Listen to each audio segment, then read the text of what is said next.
Hi everyone, CeeCee here, and thanks for joining me for another documented life project. We're going into the month of February, so the theme for this month is Layers You Will Love. Week 5's challenge is When Not to Stop, and the prompt is Don't Stop Till You Get Enough. Obviously inspired by a song by Michael Jackson. And so honestly, layers for me is the way that I always work, so it's right up my alley. So I'm going to start by layering some papers. This is from my old grammar book. Yes, it is mine. This is a book dating back from 1977, so it's almost an antique. And for gluing my papers, I'm not going to use my most preferred collage polish. This week I'm using a soft gel in the semi-gloss because I don't use it enough and I wanted to do something different. I wanted to see what it would look like. I'm also adding some Japanese papers that I got from a Japanese paper store here in Montreal, and these are just bits leftovers that they were selling in a bag, and I'm so happy that I bought them because they're very different in texture. And in between all those layers of papers there is a coat of gel medium. So I'm starting to add my paint. I'm using my brayers to spread it around, and I'm also using some water that I spritz over the paint. I'm using d.d.o Weekly's paint, so they're quite heavy body, so you have the freedom of using them as is or diluting them or thinning them down as much as you want, which is great. The next two colors I'm adding are Ruby and Blackberry Violet. So I'm going to keep on adding water and then paint and just letting the colors do their job. At this point, I still wasn't sure exactly what I was going to do next. So after I finished finagling with all those colors, I took a break because I wanted to see what the colors would look like when they're dry. Sometimes it changes the whole dynamic. Again, I'm protecting this layer with another coat of gel medium. This is a Paddy Tolley Parish stencil. It's called Tribal Squares, which I love. It's very geometric. And I decided to spritz it with my homemade black paint spray that I have mixed with airbrush medium. And I didn't want too much black in the background, so I decided to switch to white paint. This is a Julie Faye Fan Balzer stencil. And it's got tiny geometric shape, which is a perfect complement. And then to break down a bit all that geometric kind of linear feel to the page, I decided to add some script with this stencil. This is a Crafter's Workshop stencil, still with white paint. And I think it makes everything blend together. It's kind of like the modern with the old feel, which I love. I love contrasts. And yes, another layer of gel medium. And this is my last layer to the background. This is just a regular plastic letter stencil from my Office Depot store. And I'm using an extra fine black Sharpie pen. And here's a nice close-up of all that texture that I got. So you can still see the spritzing of the black spray, which didn't work well at the beginning, so I had to kind of shake it up a little bit. And the paper, the text paper, I've got my blueprints there, and I also see the lines from the paper, the strips of Japanese paper that I added. Starting from this week, I also made a decision to work on a single page as opposed to the double page, which I'm not a big fan of to begin with. And I saw Robin Marie Smith's page for this week where she used the left-hand page to write down all the supplies that she used, and I thought that was a fantastic idea, so I decided to use that as well. Okay, so you saw me think about it for a while, and I decided to go for a face this time. I don't think I've ever showed my process for painting a face from scratch. I've used stamps as a guide, I've used stencils as a guide, and my word for this year is grow. So I thought, okay, what can I do to grow as an artist and do something very unusual, very different for me, very unknown almost? So I decided to go for a face. I'm using the Stabilo Mark-Sol pen or pencil to draw the face, which probably was not a very good idea because it's water soluble, and obviously I'm going to add some stuff over that, but I made it work anyways. And I'm not a face artist at all. I just go with my gut feeling, and you're going to see me use a baby wipe to erase some of the lines. I am also not the kind of artist that paints realistically. I do like detailed work, but for certain things, I'm more of a painterly approach. And that's what I was going for. So because I have all these lines there and they're all water soluble, I'm using a water brush to expand on the lines and to create some form of shadows, and also to redefine some of the lines and correct as well. This is a great way to correct what you don't like. And I know that the face is, even the end product will be far from being perfect. That is not what I was aiming for. The eyes are totally uneven, the nose is crooked, the mouth is not the best. But I don't think I would have been happy if everything would have been symmetrical. And yes, I'm painting in the face with my fingers. I cannot control my paints with a brush. I love to feel what's underneath my fingers, and I don't know, it's just the way I do things. And I have tried, like you're going to see me use a paintbrush right now to color in the white of the eyes, and it was not successful. So I decided to revert to my fingers. You do what makes you happy, you do what makes you, or what is most comfortable to you, and that is my way of doing things. I decided for the face that the color combination would be Titan Buff and purple and blue. So the blue that I'm adding is the color Lapis. I don't know how to pronounce this, and I'm sorry, Dina, for butchering the name of your paint. It's spelled L-A-P-I-S. It's a blue. It's a very nice blue.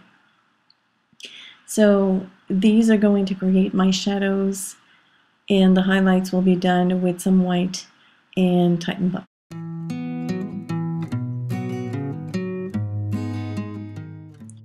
To help me redefine some of those lines that I had drawn with the Stabilo, I'm using a perma ball pen, and because the paint was not quite dry yet, it was a little bit difficult. That's why you're seeing me scribbling on my underpaper. That was to get rid of the excess paint on the tip. And later on, I'm going to switch to the Sharpie paint pen, the extra fine point, and that worked a little bit better. So from this point on, it's just me fiddling around with all the different parts of the face, adding some paint, redefining. So I'm going to leave you with some music, and I'll be back in a little while.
I really enjoy the whole process. I got lost in it. I think it took me about 2 hours of just fiddling around. I cut it down shorter for you, and I was totally in the zone. And that's when you know that you are doing something great for yourself.